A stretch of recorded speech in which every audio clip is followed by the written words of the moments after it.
Hello everybody. So today I want to talk about calculus. The topic today is about integration. So now I want to show you how to answer. We need to use about integration by substitution. So I will put about u equals to this one. Later that, we do first the derivative for the both sides. This one, that is about the constant, so you got 0 in here.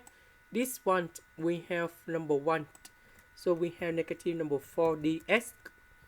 Because we don't have negative number 4, so we divide both sides by negative number 4.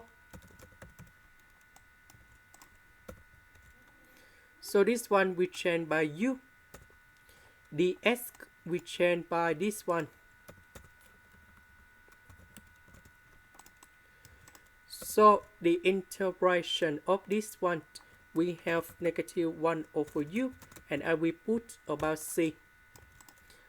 Negative, negative, we have positive.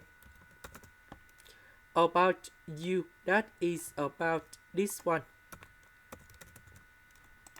This is the end. Thank you for watching.